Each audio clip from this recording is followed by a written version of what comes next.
बात साल 1756 की है। बंगाल का मुर्शिदाबाद दरबार सजा हुआ था। तख्त पर बैठा था एक युवा और बेहद गुस्सैल नवाब सिराजुद्दौला, जिसके सामने बड़े बड़े वजीर और सिपह सालार सर झुकाए खड़े थे। उसी वक्त दरबार में दो मारवाड़ी साहूकार दाखिल होते हैं, जिन्हें सिराजुद्दौला के आदेश पर दरबार में तलब किया गया था। दरबार में दाखिल होते ही नवाब ने इन दोनों साहूकारों से 3 करोड़ रुपए की मांग की, लेकिन उन्होंने ये रकम देने से इनकार कर दिया। यह देखकर युवा नवाब का पारा 7वें आसमान पर पहुंच गया और भरी महफिल में तमाम दरबारियों के सामने नवाब अपनी गद्दी से उठा और उसने एक साहूकार के गाल पर जोरदार तमाचा जड़ दिया और साथ ही धमकी भी दी कि अगर पैसा नहीं मिला तो तुम्हारा खतना करवा दूंगा। पूरे दरबार में सन्नाटा छा गया। किसी को यकीन नहीं हो रहा था कि नवाब ने यह क्या कर दिया, क्योंकि जिस गाल पर तमाचा पड़ा था वो गाल सिर्फ एक इंसान का नहीं बल्कि हिंदुस्तान के सबसे बड़े बैंक और सबसे ताकतवर आर्थिक साम्राज्य का था। इस एक थप्पड़ की गूंज सिर्फ उस दरबार तक सीमित नहीं रही, बल्कि उसने पूरे हिंदुस्तान की किस्मत लिख दी। उस थप्पड़ से उपजे अपमान की आग में एक ऐसी साजिश रची गई जिसने सिराजुद्दौला को तो मिट्टी में मिला ही दिया, साथ ही भारत में एक विदेशी हुकूमत की भी नींव रख दी। ये एक थप्पड़ ना सिर्फ उस सदी का बल्कि उसके बाद भारत के अगले 200 साल के इतिहास का सबसे बड़ा टर्निंग पॉइंट बन गया, क्योंकि जिन दो लोगों का भरे दरबार में अपमान हुआ वो कोई और नहीं बल्कि मेहताब राय और उनके चचेरे भाई स्वरूप चंद थे। और जिस परिवार से ये ताल्लुक रखते थे, इतिहास उसे जगत सेठ के नाम से जानता है। जगत सेठ यानी दुनिया का सेठ। नमस्कार, मैं हूं भूपेंद्र सोनी और आप देख रहे हैं खबर गांव। और ये किस्सा है हिंदुस्तान के इतिहास के सबसे रईस और ताकतवर माने जाने वाले जगत सेठ परिवार का, जो किसी वक्त इतना अमीर था कि उनके पास इंग्लैंड की इकोनॉमी से भी ज्यादा दौलत थी। और अगर आज के हिसाब से उस दौलत को आंका जाए तो रिपोर्ट्स के मुताबिक ये बनती है $1 ट्रिलियन के करीब। ये इतना पैसा है कि आज भी दुनिया में कोई शख्स इतना पैसा नहीं बना पाया और भारत के टॉप 5 अमीर लोग मिलकर भी इसका आधा पैसा नहीं कमा पाए हैं। तो आज किस्सा में हम जानेंगे कि कैसे एक साधारण सा व्यापारी परिवार दुनिया का सबसे अमीर घराना बन गया।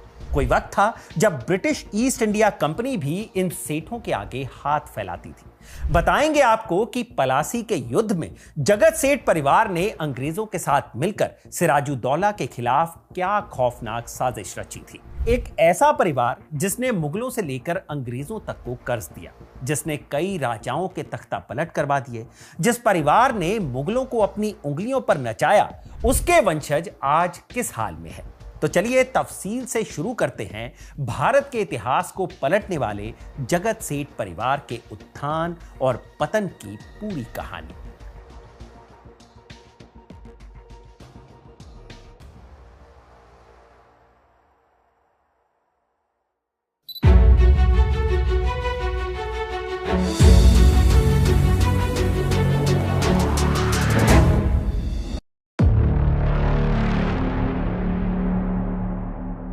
इस कहानी की शुरुआत होती है सन 1650 के दशक से। राजस्थान का एक छोटा सा रेतीला शहर था नागौर, जहां एक साधारण सा नौजवान रहता था जिसका नाम था हीरानंद साहू। हीरानंद नागौर में ज्वेलरी का छोटा मोटा काम किया करते थे। अब तक उनका पूरा जीवन नागौर के ही इर्द गिर्द घूमता था, लेकिन उनके सपने बड़े थे। वो नागौर के इस सीमित दायरे से बाहर निकलना चाहते थे, नए अवसरों की तलाश में थे और इसी तलाश में वो साल 1652 में नागौर छोड़ परिवार समेत पटना पहुंच गए। लेकिन दिल्ली के नजदीक होते हुए भी हीरानंद ने पूरे भारत में पटना को ही क्यों चुना? इसके पीछे एक बड़ी सोची समझी रणनीति थी। उस दौर में पटना कोई आम शहर नहीं था, वो पूरे भारत का सबसे बड़ा कमर्शियल हब था। और पटना के इस रुतबे के पीछे 2 सबसे बड़े कारण थे। पहला था शोरा यानी गन पाउडर। शोरा वो रॉ मटेरियल था जिससे बारूद बनाया जाता था उस जमाने में यूरोप में लगातार कोई ना कोई जंग छिड़ी रहती थी और वहां की सेनाओं को भारी मात्रा में गन पाउडर की जरूरत पड़ती थी। बारूद की इस क्वालिटी और डिमांड को पूरा करने के लिए ब्रिटिश, डच और फ्रांसीसी व्यापारी पटना के बाजारों में लाइन लगाकर खड़े रहते थे। दूसरा कारण था ट्रेड जंक्शन। पटना गंगा नदी के किनारे बसा था। उस दौर में भारी सामानों का ट्रांसपोर्टेशन नदियों और सी रूट्स के जरिए ही सबसे आसान था। तो चाहे दिल्ली से बंगाल जाना हो या अवध से पूरब की तरफ, हर मालवाहक जहाज को पटना से ही होकर गुजरना पड़ता था। हीरानंद साहू ने इसी मौके को ताड़ा। पटना पहुंचते ही उन्होंने सबसे पहले शोरा का बिजनेस शुरू किया और सीधे ईस्ट इंडिया कंपनी और बड़े विदेशी मर्चेंट्स के साथ डील्स करना शुरू कर दिया। हीरानंद का दिमाग तेज था। शोरा के धंधे से उन्होंने इतना पैसा कमाया कि उनका यह छोटा सा बिजनेस देखते ही देखते एक बड़ी कोठी यानी बैंकिंग फर्म में बदल गया।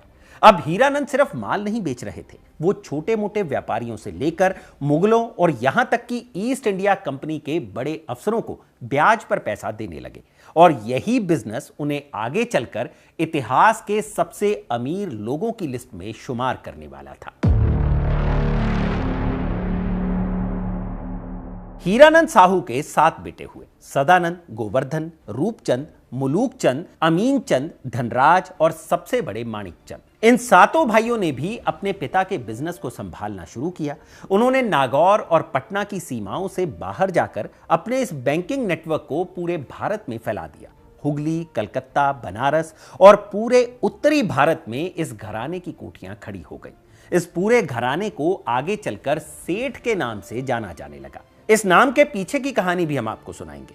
याद रखिए कि यह उस दौर की बात चल रही है जब रॉकफेलर या रॉथचाइल्ड जैसी विदेशी डायनेस्टीज का वजूद भी नहीं था। तब भारत के इन 7 भाइयों ने पूरे उपमहाद्वीप में अपना एक मजबूत फाइनेंशियल सिंडिकेट खड़ा कर दिया था। लेकिन इस घराने की सबसे बड़ी ताकत उनका पैसा नहीं बल्कि हुंडी सिस्टम था। यह हुंडी सिस्टम जगत सेठ परिवार से भी सदियों पहले से चला रहा था, लेकिन इस परिवार ने इस सिस्टम को एडवांस तरीके से रीडिजाइन किया और उसे संगठित स्तर पर चलाना शुरू किया। उस जमाने में अगर किसी व्यापारी को कलकत्ता से दिल्ली 10,000 रुपए भेजने होते थे तो वो काम किसी जानलेवा खतरे से कम नहीं था। उस जमाने के 10,000 का मतलब बहुत बड़ी रकम था। सड़कों पर डाकुओं का डर रहता था, नदियां तूफानी थीं और भारी सोने चांदी के सिक्कों को सुरक्षित एक जगह से दूसरी जगह ले जाना लगभग नामुमकिन था। ऐसे में इस मारवाड़ी घराने ने हुंडी सिस्टम के जरिए काम करना शुरू किया। इस सिस्टम के तहत व्यापारी कलकत्ता में जगत सेठ की कोठी पर जाता और 10,000 रुपए जमा कर देता, जिसके बदले कोठी का मैनेजर उसे कागज का एक छोटा सा टुकड़ा यानी हुंडी लिखकर दे देता। यह हुंडी आज के जमाने के चेक या बैंक ड्राफ्ट की तरह थी। व्यापारी इस हुंडी को दिल्ली भेजता और दिल्ली में बैठा उसका एजेंट वहां की जगत सेठ कोठी पर उस कागज को दिखाकर सीधे कैश विथड्रॉ कर लेता। इस पूरे लेन देन में फिजिकल कैश रास्ते में कहीं घूमता ही नहीं था, जिससे लूट का खतरा लगभग खत्म हो गया। यह कुछ ऐसा ही सिस्टम था जैसे आज के जमाने में हवाला सिस्टम काम करता है। जगत सेठ परिवार हुंडी सिस्टम के जरिए लोगों का पैसा एक जगह से दूसरी जगह करता और उसमें एक अपना कट रख लेता। यही कट उनकी आमदनी का एक बड़ा हिस्सा बन गया। यह हुंडी सिस्टम पूरी तरह से जगत सेठ के नाम और भरोसे पर काम कर रहा था। यह भरोसा इतना अटूट था कि 1728 से 1740 के बीच बंगाल सूबे का जितना भी टैक्स दिल्ली के मुगलों को भेजा जाता था वो इसी हुंडी सिस्टम के जरिए भेजा जाता।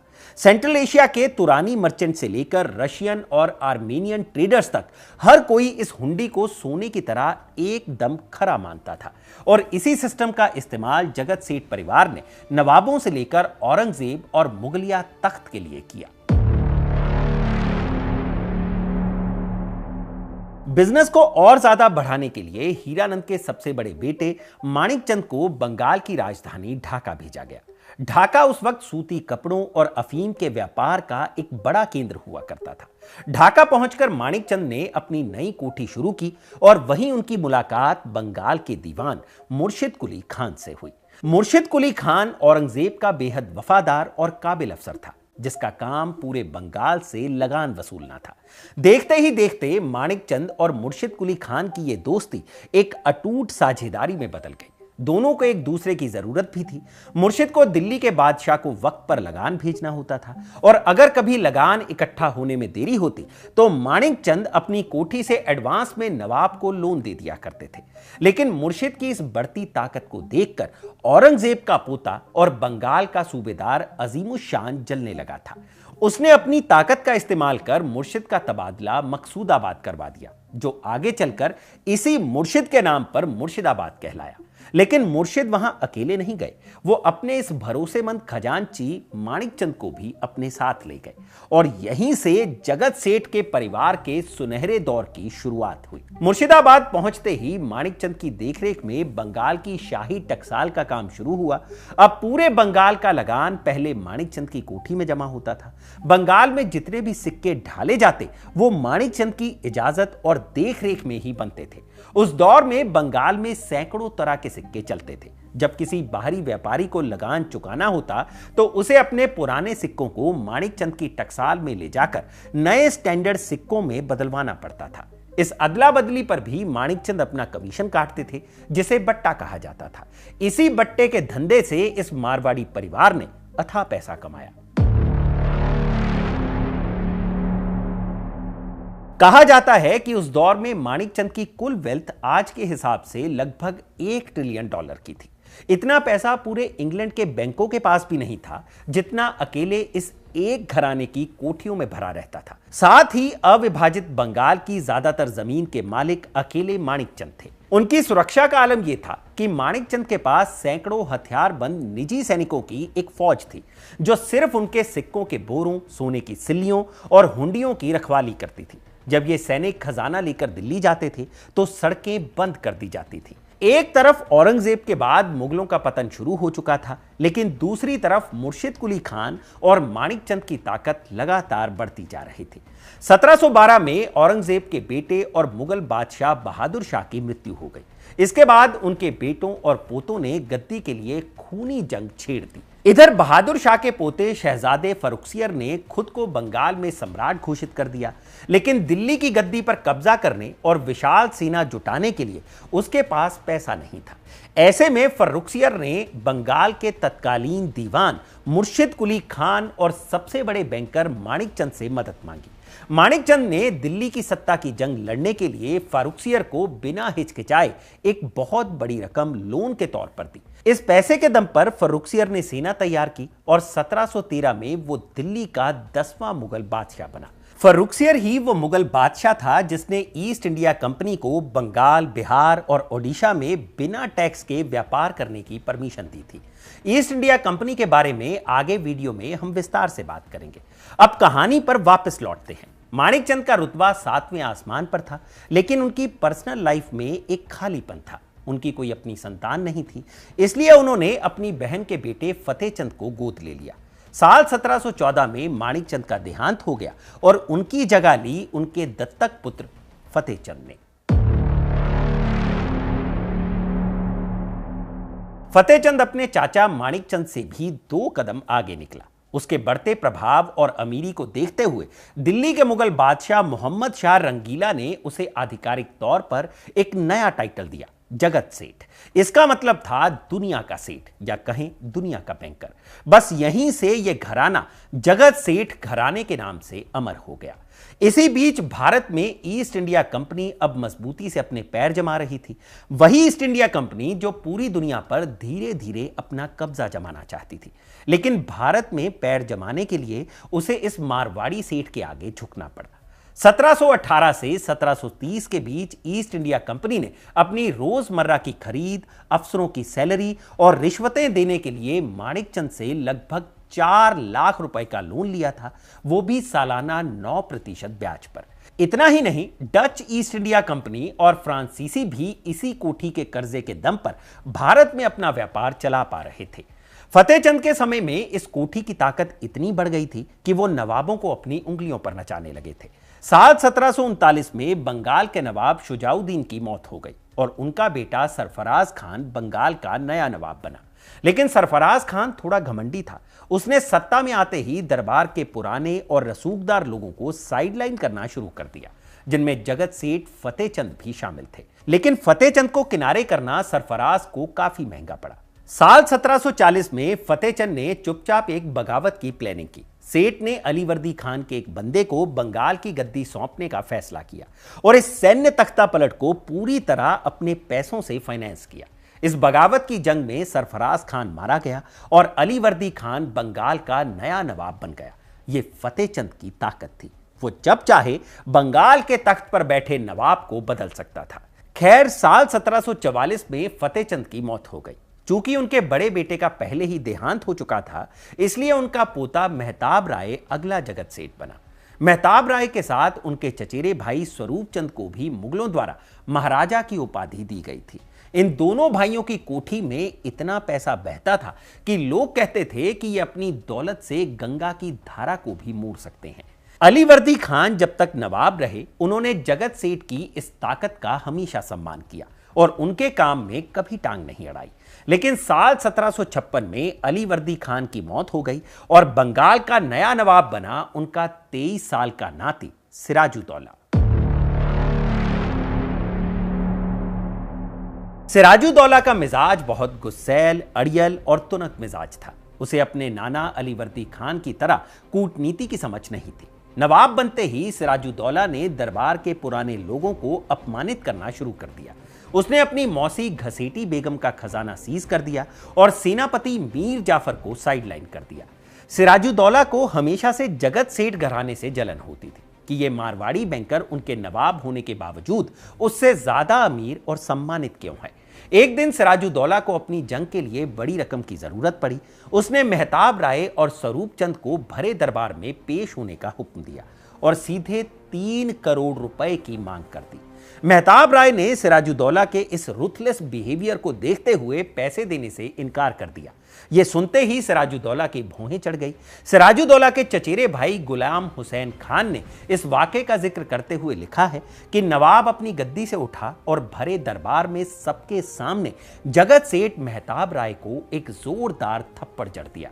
लेकिन यह अपमान सिर्फ थप्पड़ तक सीमित नहीं था। सिराजुद्दौला ने उस बेहद धार्मिक मारवाड़ी जैन परिवार को भरे दरबार में धमकी दी कि अगर पैसा नहीं मिला तो तुम्हारा खतना करवा दूंगा।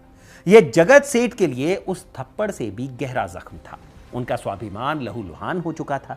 उन्होंने उसी रात ठान लिया कि अब इस नालायक नवाब को बंगाल की गद्दी से उखाड़ फेंकना होगा और अपनी इसी कसम को पूरा करने के लिए जगत सेठ ने एक ऐसा जाल बुना जिसने अनजाने में पूरे हिंदुस्तान की आजादी को ही छीन लिया। सिराजुद्दौला से बदला लेने के लिए जगत सेठ ने नवाब के असंतुष्ट सेनापति मीर जाफर और खजांची दुर्लभ राय को अपने साथ मिलाया।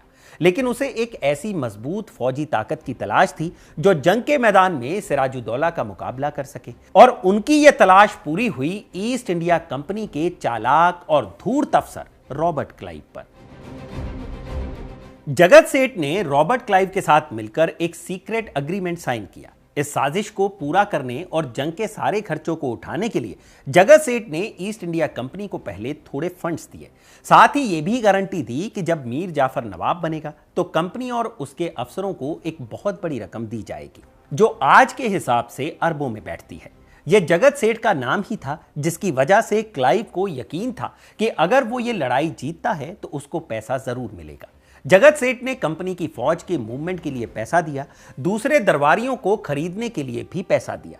साजिश के दौरान एक दिलचस्प किस्सा भी हुआ जो क्लाइव के मक्कार चरित्र को दिखाता है। इस साजिश की भनक अमीर चंद नाम के एक बिचौलियों को लग गई, जिसने क्लाइव को ब्लैकमेल करते हुए 30 लाख रुपए की डिमांड की थी। क्लाइव ने बड़ी चालाकी से 2 अलग अलग कॉन्ट्रैक्ट्स तैयार करवाए, एक सफेद कागज पर जो असली था और दूसरा नकली लाल कागज पर जिस पर एडमिरल वॉटसन के जाली सिग्नेचर किए गए थे। क्लाइव ने नकली लाल कागज दिखाकर अमीर चंद को शांत रखा और बाद में उसे ठेंगा दिखा दिया। फिर आई तारीख 23 जून 1757, पलासी का वो ऐतिहासिक मैदान। एक तरफ सिराजुद्दौला की 50,000 की विशाल फौज थी और दूसरी तरफ रॉबर्ट क्लाइव के पास महज 3,000 सिपाही, जिनमें से 2,200 सिपाही हिंदुस्तानी थे। लेकिन यह कोई असली जंग नहीं थी, यह पहले से ही फिक्स किया हुआ एक मैच था जिसकी स्क्रिप्ट खुद जगत सेठ की हवेली में लिखी गई थी। सिराजुद्दौला के सेनापति मीर जाफर ने चालाकी से सिर्फ 5,000 की फौज ही मैदान में उतारी। मीर जाफर पहले ही जगत सेठ के हाथों बिक चुका था। जंग के दौरान अचानक तेज बारिश शुरू हो गई। अंग्रेजों ने अपनी तोपों और बारूद को तिरपाल से ढककर सुरक्षित कर लिया, जबकि नवाब के सैनिक यह करना भूल गए और उनका सारा बारूद भीग गया। जैसे ही बारिश रुकी, अंग्रेजों ने ताबड़तोड़ फायरिंग शुरू कर दी। इसी बीच मीर जाफर ने अपनी चाल चली और सिराजुद्दौला को जंग रोकने की गलत सलाह देकर उसकी बची खुची फौज को भी पीछे हटा दिया। यह मुकाबला इतना एक तरफा हो गया कि इस लड़ाई में सिराजुद्दौला के करीब 500 सैनिक मारे गए और क्लाइव के सिर्फ 22। सिराजुद्दौला को ऊंट पर अपनी जान बचाकर भागना पड़ा, लेकिन बाद में वो पकड़ा गया और उसे बेरहमी से कत्ल कर दिया गया। रॉबर्ट क्लाइव पलासी की यह जंग जीत चुका था, जिसके बाद मीर जाफर को बंगाल का नया नवाब बना दिया गया।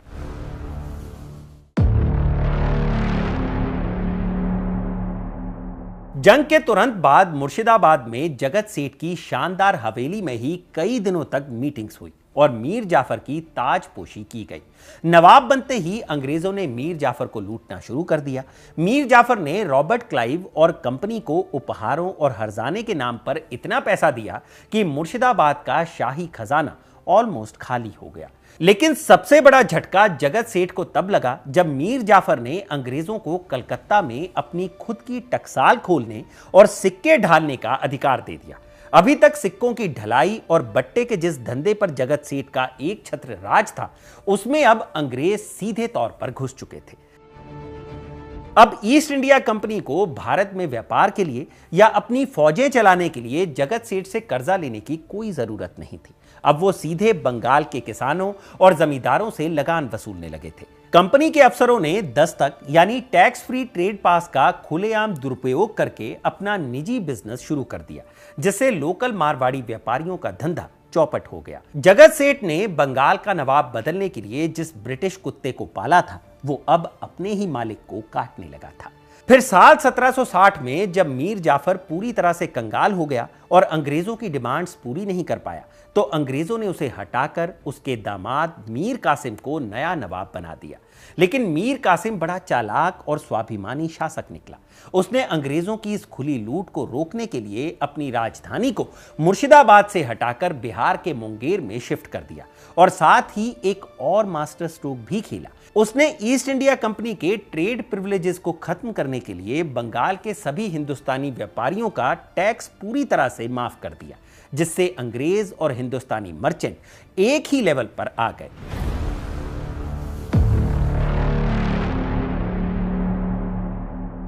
मीर कासिम का यह फैसला अंग्रेजों को नागवार गुजरा। मीर कासिम और ईस्ट इंडिया कंपनी के बीच तनाव बढ़ता गया और जंग के हालात बन गए।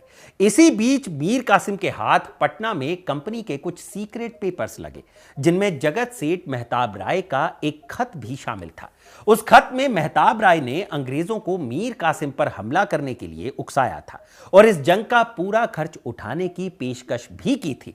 मीर कासिम का शक अब पक्के यकीन में बदल चुका था कि ये मारवाड़ी बैंकर्स फिर से वही गद्दारी करने जा रहे हैं जो उन्होंने सिराजुद्दौला के साथ की थी।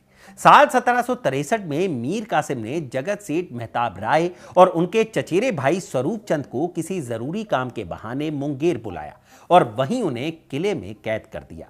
एक फ्रांसीसी सैनिक जो उस समय मीर कासिम के दरबार में मौजूद था, उसके मुताबिक अपनी मौत को सामने देखकर दोनों भाइयों ने मीर कासिम को अपनी जान बख्शने के बदले 4 करोड़ रुपए की भारी भरकम घूस देने की पेशकश की।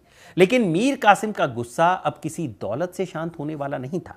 उसने अपने जर्मन भाड़े के सैनिक वॉल्टर राइनहार्ड समरू को आदेश दिया और मुंगेर के उसी किले में मेहताब राय और स्वरूप चंद को गोली मार दी गई। कुछ रिपोर्ट्स तो यह भी कहती हैं कि उन्हें किले के झरोखे से सीधे गंगा नदी की उफनती लहरों में डुबोकर मारा गया था और इस तरह हिंदुस्तान के सबसे बड़े और सबसे अमीर बैंकिंग घराने का एक दर्दनाक अंत हुआ। मेहताब राय और स्वरूप चंद की मौत के बाद ईस्ट इंडिया कंपनी ने अपनी असली औकात दिखाई। उन्होंने जगत सेठ की कोठी से लिया हुआ सारा पुराना लोन वापस करने से साफ इनकार कर दिया। यह सिर्फ भारत ही नहीं बल्कि पूरी दुनिया के इतिहास का सबसे बड़ा लोन डिफॉल्ट माना जाता है, जिसने जगत सेठ घराने की पूरी वित्तीय रीढ़ को तोड़ दिया। मेहताब राय के बेटे खुशाल चंद को मुगल बादशाह शाह आलम द्वितीय ने नए जगत सेठ की उपाधि दी थी, लेकिन तब तक बंगाल की दीवानी सीधे अंग्रेजों के हाथ में आ चुकी थी।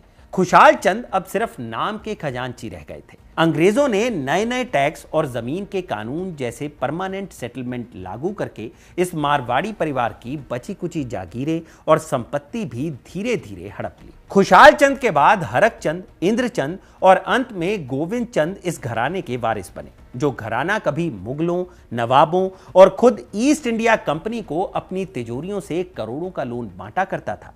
उसकी हालत आखिरी दौर में इतनी बदतर हो गई कि गोविंद चंद को अपनी रोजी रोटी चलाने के लिए ईस्ट इंडिया कंपनी के आगे 1200 रुपए की मासिक पेंशन के लिए अर्जी लगानी पड़ी।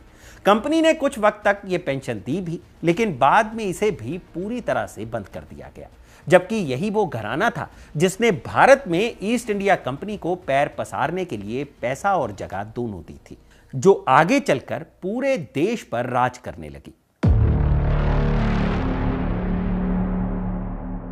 साल 1980 में पश्चिम बंगाल के मुर्शिदाबाद में मौजूद जगत सेठ घराने की उस पुरानी ऐतिहासिक हवेली को हाउस ऑफ जगत सेठ नाम के एक म्यूजियम में तब्दील कर दिया गया।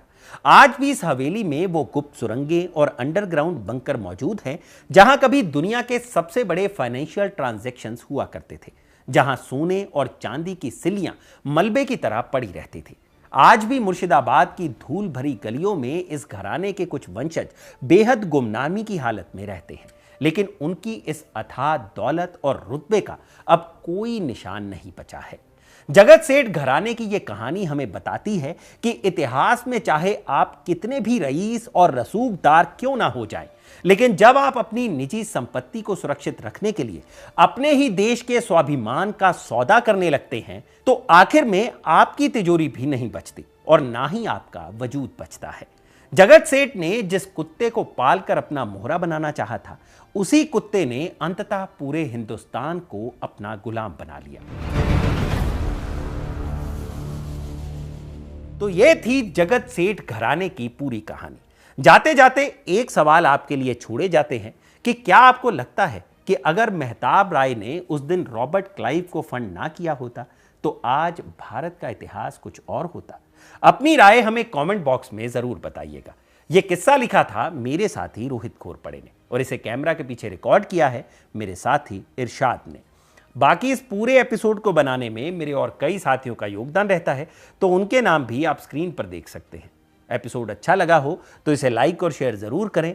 कोई सुझाव हो तो वो भी जरूर भेजिएगा, स्वागत है। बाकी मुझे इजाजत दीजिए। मैं हूं भूपेंद्र सोनी और देखते रहिए खबरगाम। शुक्रिया।